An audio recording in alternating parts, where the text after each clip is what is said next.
Masarap to mga lods, oh. Tulingan na maliliit mga lods. Sarap sa paksiw nito.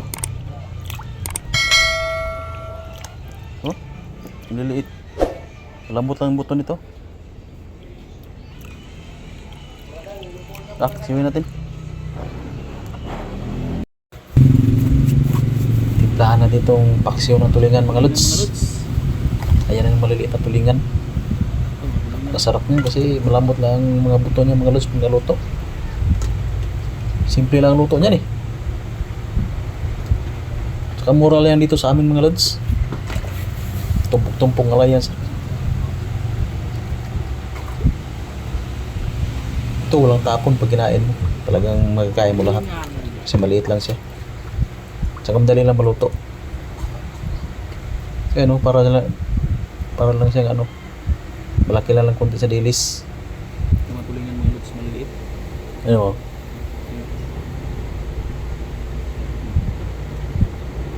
Timplahan natin yan. Timplahan natin.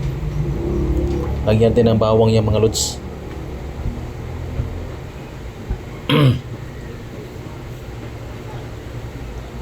Bawang. Napakasarap na paksiw nito. Tapos lagyan natin ng seasoning. Magic sarap mga lods. Tapos kunting bitsin lang mga lods kasi may seasoning na eh.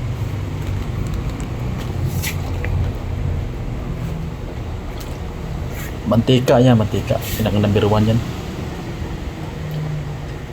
Kasi yan ang magpalasa talaga, mantika. Tapos kasunod yan, suka. Yan, suka.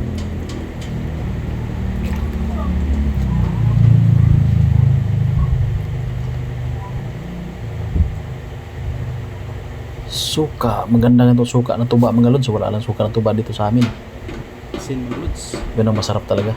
Asin. Yan. Mayroong nga recipe sa amin yan sa Bohol mga lods. Yung malalaking tulingan. Lulutuin naman yan mga 3 oras, 4. So, suka ang tuba ang ginagamit namin.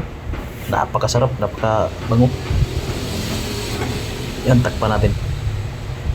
Para masala natin mga lods. Ayun, ayos. Takpan natin mga lods. Paksiw tayo ng tulingan.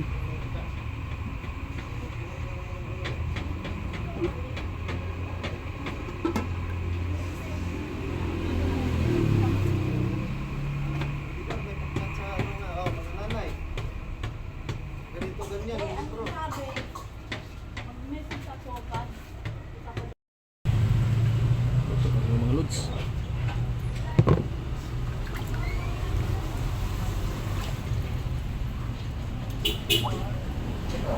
Ang bango.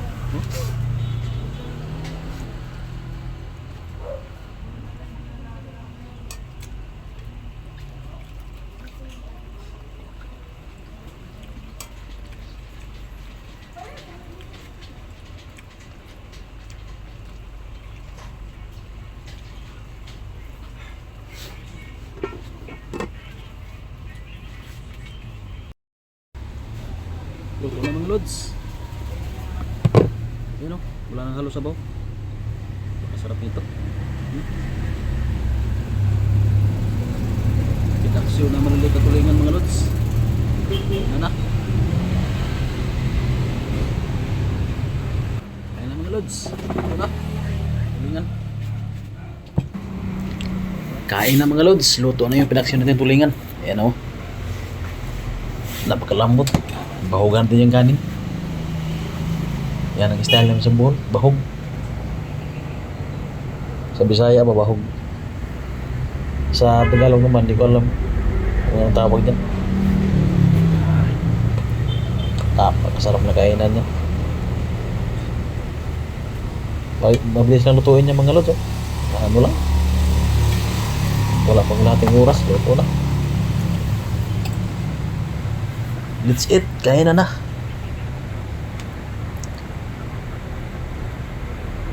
Yan, yung ulam na yan mga lods. Hanggang mamayang gabi na yan. Abutan pa lang kinabukasan yan. Hindi mapanis yan. Kasi may suka naman yan. Masarap nga yan pag nabutan ng mga ano, tudis. Napakabango niyan. Ang ganyan tulingan. Lahat naman tulingan mga lods, pag nabahaw na ba? Tawag sa buhol na bahaw na. Masarap. Wala pang ganong lasa yan. Pag mainit pagkainin, wala pang ganong lasa yan. Pag lumamig yan, tapos inabot na kinabukasan, napakasarap niyan. Napakabango. Yung sabaw niya, pag sahog mo lang kanin, wala na.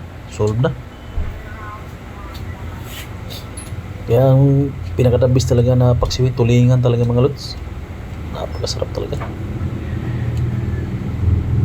Kasi pwede mong pabutan ng mga ilang araw, hindi mapanis. Lalo ka mong sumasarap pag ano na, nabutan ng ilang araw.